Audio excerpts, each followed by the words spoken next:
Le texte que je vous propose se trouve dans les psaumes, le psaume 104. Et vous allez remarquer que ce psaume fait écho à Genèse 1. Et ce n'est pas sans raison que nous avons commencé notre culte avec Genèse 1. Voici comment le psalmiste considère ce passage. On ne va pas lire tout le chapitre, il y a 35 versets, je ne vais prendre que les 18 premiers versets. Mon âme bénit l'Éternel. Éternel, mon Dieu, tu es infiniment grand. Tu es revêtu d'éclat et de magnificence. Il s'enveloppe de lumière comme d'un manteau. Il étend les cieux comme un pavillon. Il forme avec les eaux le faîte de sa demeure. Il prend les nuées pour son char. Il s'avance sur les ailes du vent. Il fait des vents ses messagers, des flammes de feu ses serviteurs. Il a établi la terre sur ses fondements. Elle ne sera jamais ébranlée. Tu l'avais couverte de l'abîme comme d'un vêtement. Les eaux s'arrêtaient sur les montagnes. Elles ont fui devant ta menace. Elles se sont précipitées à la voix de ton tonnerre. Des montagnes se sont élevées, des vallées se sont abaissées au lieu que tu leur avais fixé. Tu as posé une limite que les eaux ne doivent pas franchir, afin qu'elles ne reviennent plus couvrir la terre. Il conduit les sources dans les torrents qui coulent entre les montagnes. Elles abreuvent tous les animaux des champs. Les ânes sauvages y étanchent leur soif. Les oiseaux du ciel habitent sur leurs bords et font résonner leur voix parmi les rameaux. De sa haute demeure, il arrose les montagnes. La terre est rassasiée du fruit de tes œuvres. Il fait germer l'herbe pour le bétail et les plantes pour les besoins de l'homme, afin que la terre produise de la nourriture. Le vin qui réjouit le cœur de l'homme et fait plus que l'huile resplendir son visage, et le pain qui soutient le cœur de l'homme. Les arbres de l'Éternel se rassasient, les cèdres du Liban qu'il a plantés. C'est là que les oiseaux font leur nid, la cigogne a sa demeure dans les cyprès. Les montagnes élevées sont pour les boucs sauvages, les rochers servent de retraite aux damans. Je m'arrête là, on aurait pu lire tout le chapitre, mais voilà, en m'arrêtant là, je voudrais revenir avec Genèse 1. Comment commence la Bible? Au commencement. Et je pourrais parler comment commence l'année, c'est un recommencement. C'est une continuité, mais c'est une nouvelle année, c'est un recommencement. Mais le texte dit, au commencement, Dieu créa les cieux et la terre. Et là, nous avons déjà une façon un peu différente de lire et de comprendre ce texte. Je l'ai déjà mentionné il y a quelque temps, les hommes prennent ce texte d'une manière vraiment, j'allais dire, terre à terre. C'est logique, me direz-vous. Mais réfléchissons. Au commencement, Dieu créa les cieux et la terre. Et d'où partons-nous? Nous partons de la terre. C'est normal, on y est. Nous vivons sur cette terre. On n'a pas demandé à y venir, on y est, on est là, et toute notre existence se passe sur la terre. Alors l'homme est un terrien, et ce terrien qu'il est, mais il va vivre en fonction de la terre. Il va recevoir la nourriture, il va travailler, il va évoluer, il va s'amuser, il va vivre sur la terre, mais la terre, c'est son centre. Il ne voit que la terre. La terre avec tout ce qu'elle peut lui rapporter, enrichissement, puissance, renommée, il ramène tout, parce que l'homme ne voit pas plus loin que son existence sur la terre. Il pourrait voir plus loin, mais non. Pour lui, terre. Pourtant, si on réfléchit, il n'y a pas que la terre. Au commencement, Dieu créa les cieux et la terre. Ah tiens, C'est vrai que je suis sur la terre, mais la terre, c'est quoi? C'est un petit point dans tout l'univers de Dieu. Un tout petit point. Moi, je croyais que la terre, c'était quelque chose d'énorme, mais quand je compare avec le Soleil, quand je compare avec certaines galaxies où je découvre, hier j'ai regardé simplement, je ne suis pas doué pour Internet, chacun le sait, mais je regarde galaxies, on a le tournis quand on voit tout ce qu'il y a, et tellement c'est grand. Et on se dit, mais il y a des galaxies qui sont là, il y a des phénomènes qui sont plus grands que le Soleil, qui sont là dans l'espace. Des galaxies avec des milliers d'étoiles, où on nous dit que pour certaines galaxies, ça se calcule en millions de kilomètres. On a le tournis, rien qu'à réfléchir à tout ce qui nous entoure. Dieu nous a créés, c'est vrai, on est sur la Terre, mais la Terre, c'est un petit point dans l'univers énorme de Dieu. Il y a le ciel que nous voyons. Ah oui. Et puis au-dessus, il y a le ciel avec les anges, avec les êtres célestes. Et encore au-dessus, il y a Dieu. Et nous, nous croyons, n'est-ce pas, tellement grands, tellement puissants. On est tout petits. Nous sommes tout petits. Mais nous sommes l'objet des soins de Dieu, de son amour. Tiens, au commencement, si je pars de la terre, ce n'est pas suffisant. Si je pars du ciel et de la terre, c'est déjà quelque chose, mais mon texte va à reculons. Au commencement, Dieu créa. Mais nous sommes des créations. Il y a un Dieu qui, lui, a tout créé. Et cette création de Dieu, elle est extraordinaire parce que, d'abord, le verbe que l'auteur emploie, quand il commence à parler de la création, il emploie le verbe bara. Et bara signifie faire quelque chose avec rien. Dieu n'avait rien au départ. Moi, si je veux créer quelque chose, il faut que j'ai de la matière. Si je veux créer une œuvre, il faut un dessin, il faut de la pâte, on a besoin de quelque chose pour avancer. Dieu n'a rien. Et Dieu va créer avec rien. Il va dire, et cette parole devient puissance et création. Et nous sommes, nous, des créatures. Nous sommes tout petits. Nous sommes infiniment petits dans cet univers. Nous n'oublions pas que c'est Dieu qui a créé. Et si Dieu a créé, il a créé pour sa gloire. Il a créé d'abord pour lui. Ce n'est pas d'abord pour nous, c'est d'abord pour lui. Lorsque la jeunesse commence, la jeunesse n'essaie pas de nous convaincre qu'il y a un Dieu. Elle n'essaie pas. On a un point de départ où il y a un Dieu, où il n'y en a pas. Et je choisis. Et je suis responsable de mon choix et je dois avancer en fonction de ce choix. Beaucoup de gens partent, il n'y a pas de Dieu. Et ils se débrouillent à leur façon et c'est la catastrophe. Il y en a d'autres qui disent, oui, il y a un Dieu, mais ça ne va pas plus loin. Pourtant, rappelons-nous que nous sommes des créatures et rappelons-nous que la création n'est pas là pour nous justifier la présence de Dieu. Elle est là d'abord pour nous dire le temps, l'espace, la matière, la vie, les sentiments, l'esprit sont des créations de Dieu. Tout cela est création de Dieu. Le temps est création de Dieu. L'espace est création de Dieu. Les sentiments, ce que nous sommes création de Dieu. Et en tant que création, il nous a créés pour lui. Et c'est là où le point de départ, où la jeunesse commence. Non pas au commencement, Dieu créa les cieux et la terre. Non pas au commencement, Dieu créa les cieux. Non pas au commencement, Dieu créa. La Bible commence au commencement, Dieu.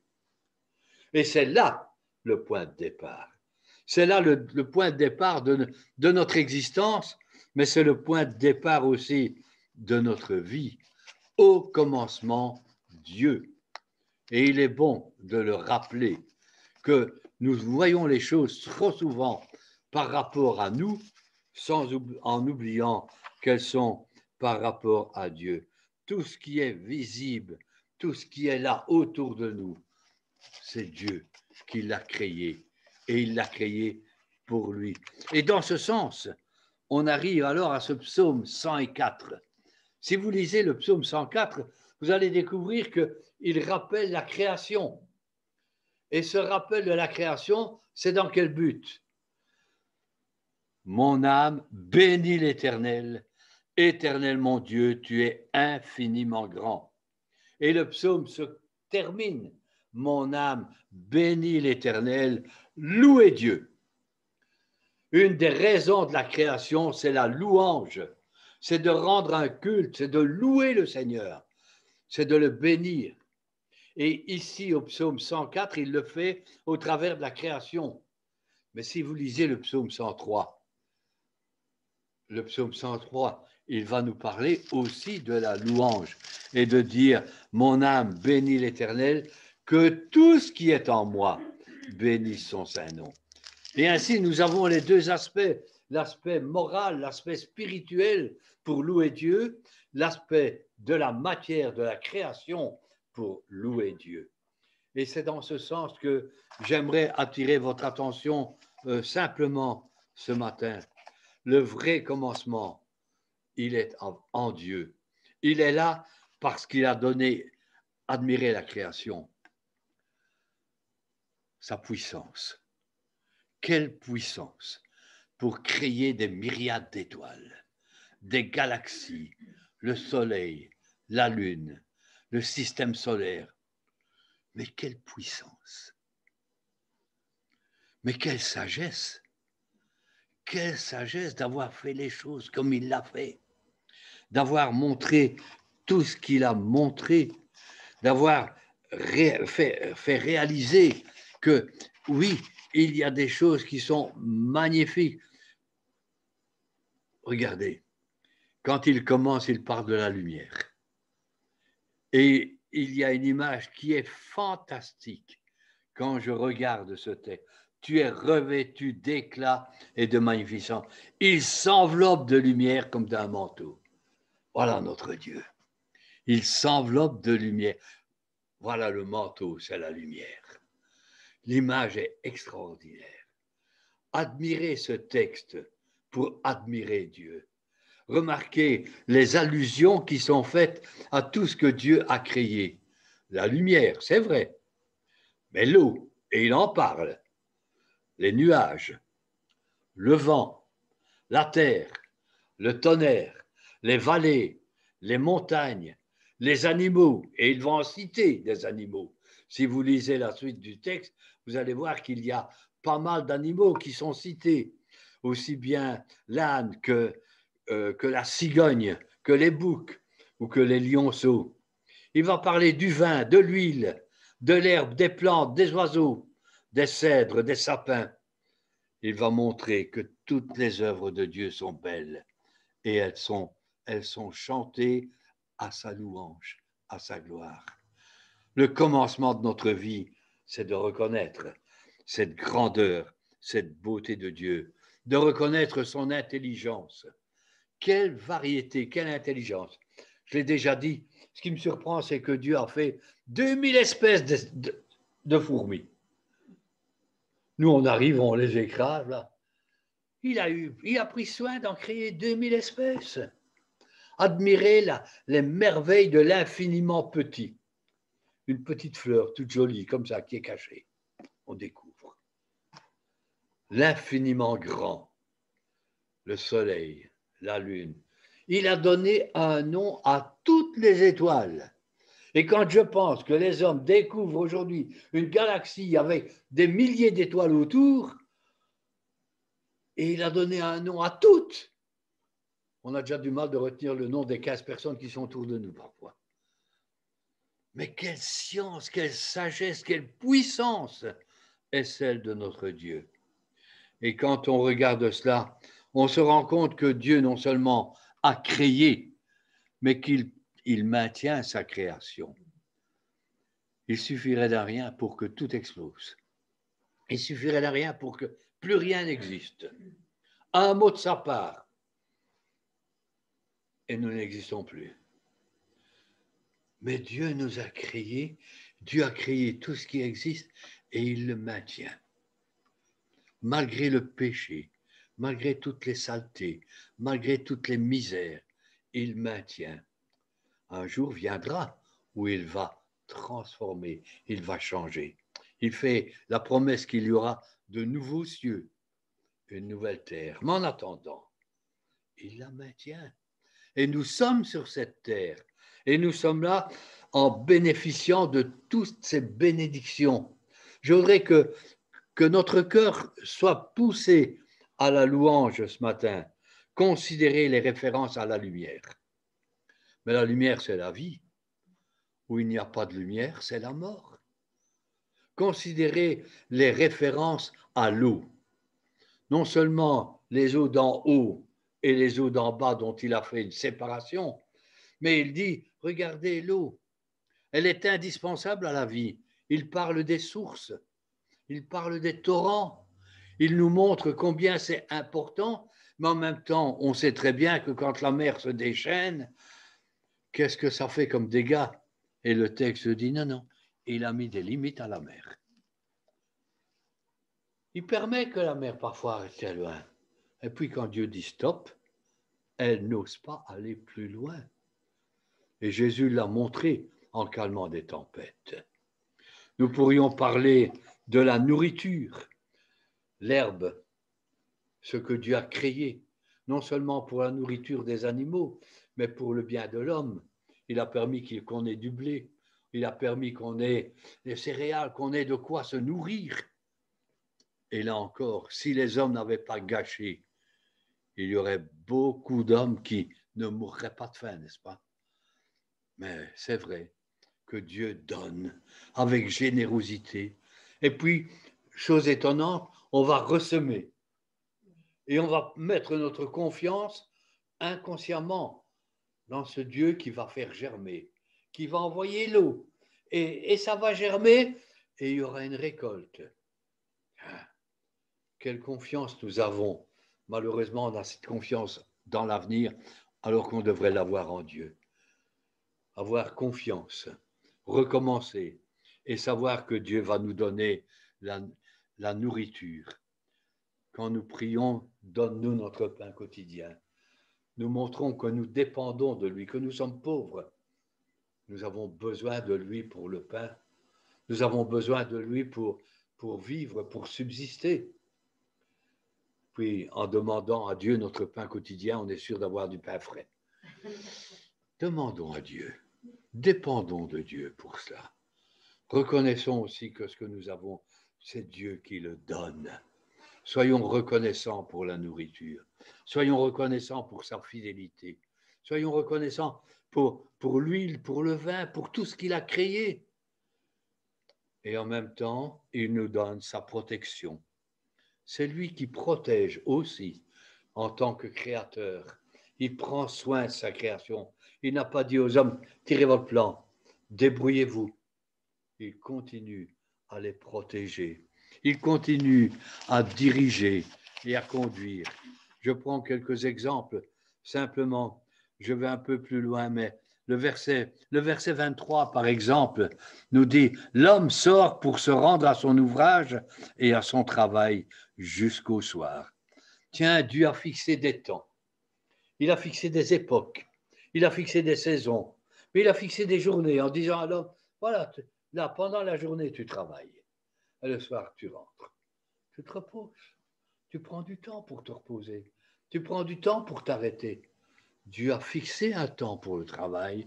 Il a fixé un temps pour le repos. Quelle sagesse! Si les hommes étaient beaucoup plus sages et s'ils étaient attentifs à ce que Dieu dit, il y aurait beaucoup moins de dépression, n'est-ce pas? Il y aurait beaucoup moins de problèmes. Mais parce que l'homme ne veut pas écouter Dieu, bien, il en tire malheureusement les conséquences. Je pense à ce Dieu qui envoie la pluie et qui fertilise la terre, et ça marche. Je pense à Dieu qui prend soin du corps, qui prend soin qui veille à ce que ses enfants aient de la nourriture, alors que les hommes gaspillent, alors que les hommes perdent. Je prends à ces textes où Dieu s'occupe du monde animal.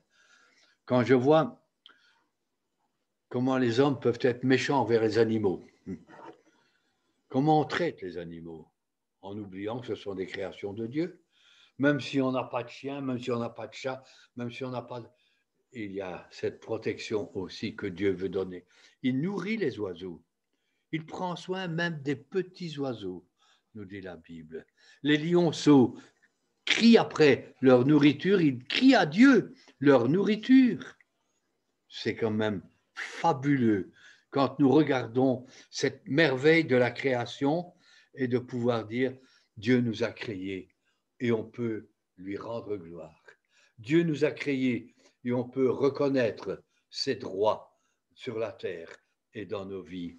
Dieu nous a créés, louons-le, adorons-le, cessons de toujours tout ramener à nous, mais au commencement, Dieu, partons vers lui, commençons avec lui et vivons pour lui. Et ce qui est vrai sur le plan de la matérielle peut devenir vrai aussi dans le domaine spirituel. La lumière dans nos vies, voir clair sur notre propre situation, sur notre propre état, voir la lumière que Dieu veut nous donner dans notre vie spirituelle, nous conduire en Jésus-Christ qui est devenu la lumière et qui veut que nous marchions dans la lumière. Pas seulement la lumière matérielle, mais la lumière dans nos cœurs, la lumière spirituelle, la lumière de Dieu. Que cette lumière illumine notre vie. Au commencement, Dieu, et Dieu veut mettre la lumière dans nos vies. Il veut éclairer nos cœurs, montrer ce que nous sommes, mais ce que nous pouvons devenir, montrer l'idéal qu'il y a de vivre avec Jésus-Christ. On a parlé du vent, on a parlé de ce vent, une belle image, n'est-ce pas, de l'Esprit de Dieu. On ne sait pas d'où il vient et où il va. On ne peut pas le prendre, on ne peut pas le mesurer, on ne peut pas peser le vent. Mais il est là, il agit. L'Esprit de Dieu veut agir dans nos vies. Il veut agir parfois comme un vent léger. Parfois, il veut nous pousser.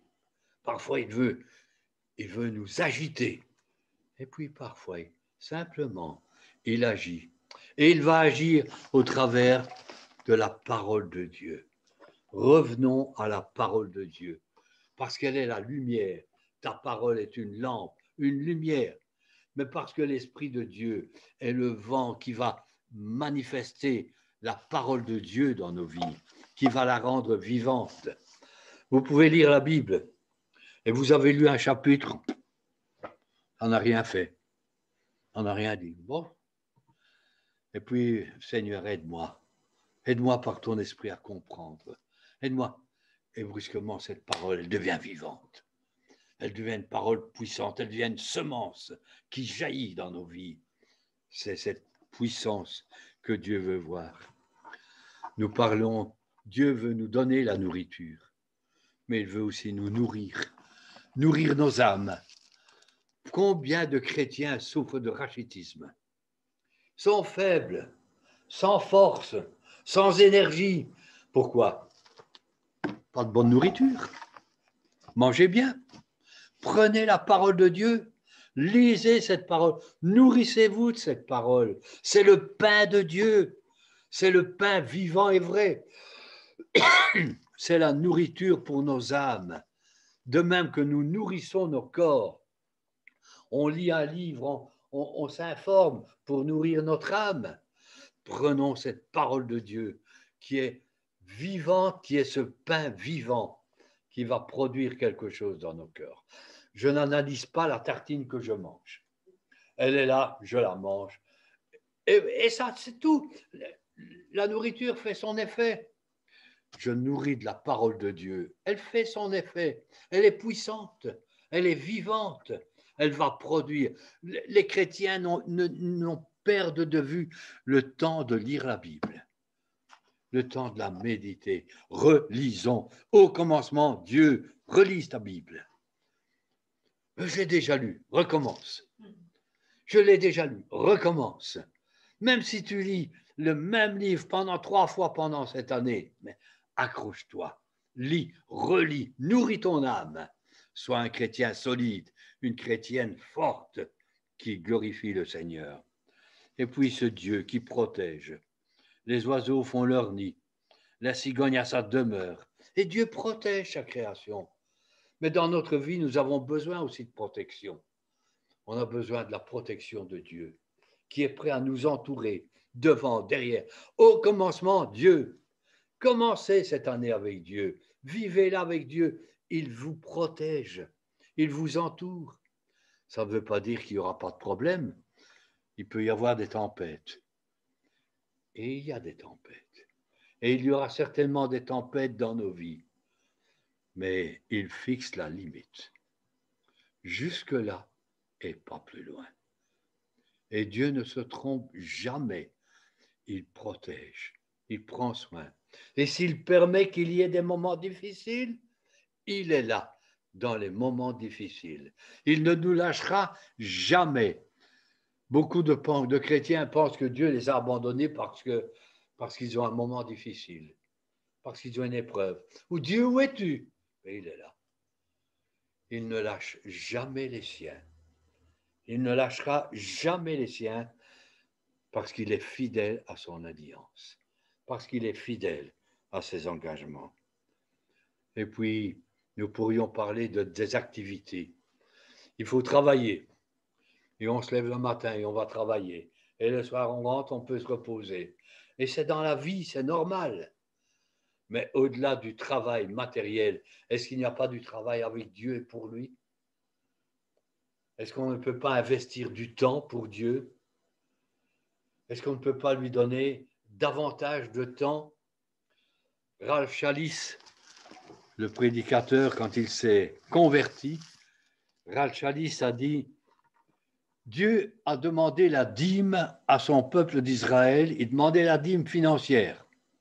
Eh bien, moi, je vais commencer par donner la dîme de mon temps. » Et il commençait au moins chaque journée 2 heures avec Dieu et pour Dieu. Et tous les jours, il a consacré 2 heures. Au début, pour lire la Bible, pour étudier, pour méditer, pour avancer. Et puis, il a pris du temps pour servir Dieu, dans l'Église, dans son œuvre. 2 heures par jour. Si chaque chrétien donnait 2 heures de temps pour Dieu, chaque jour, croyez pas que les choses changeraient? Mais les choses peuvent changer. Au commencement, Dieu. Et avec Dieu, on peut faire des exploits. Avec Dieu, on peut avancer. Avec Dieu, on peut remporter des victoires. Je vous souhaite de vivre une année avec Dieu. De dire au commencement, Dieu. Au commencement de ma journée, Dieu. Au commencement de ma semaine, Dieu. Au commencement du mois, Dieu. Au commencement de l'année, Dieu. Encore et toujours Dieu. Au commencement. Et quand on commence avec lui, on continue avec lui parce que lui continue avec nous. Alors j'aimerais simplement vous encourager cette semaine à vivre avec Dieu et de dire demain matin, vous levez un œil. Au commencement, Dieu. Et allez-y. Et que Dieu soit avec chacun de nous cette semaine et cette année. Amen.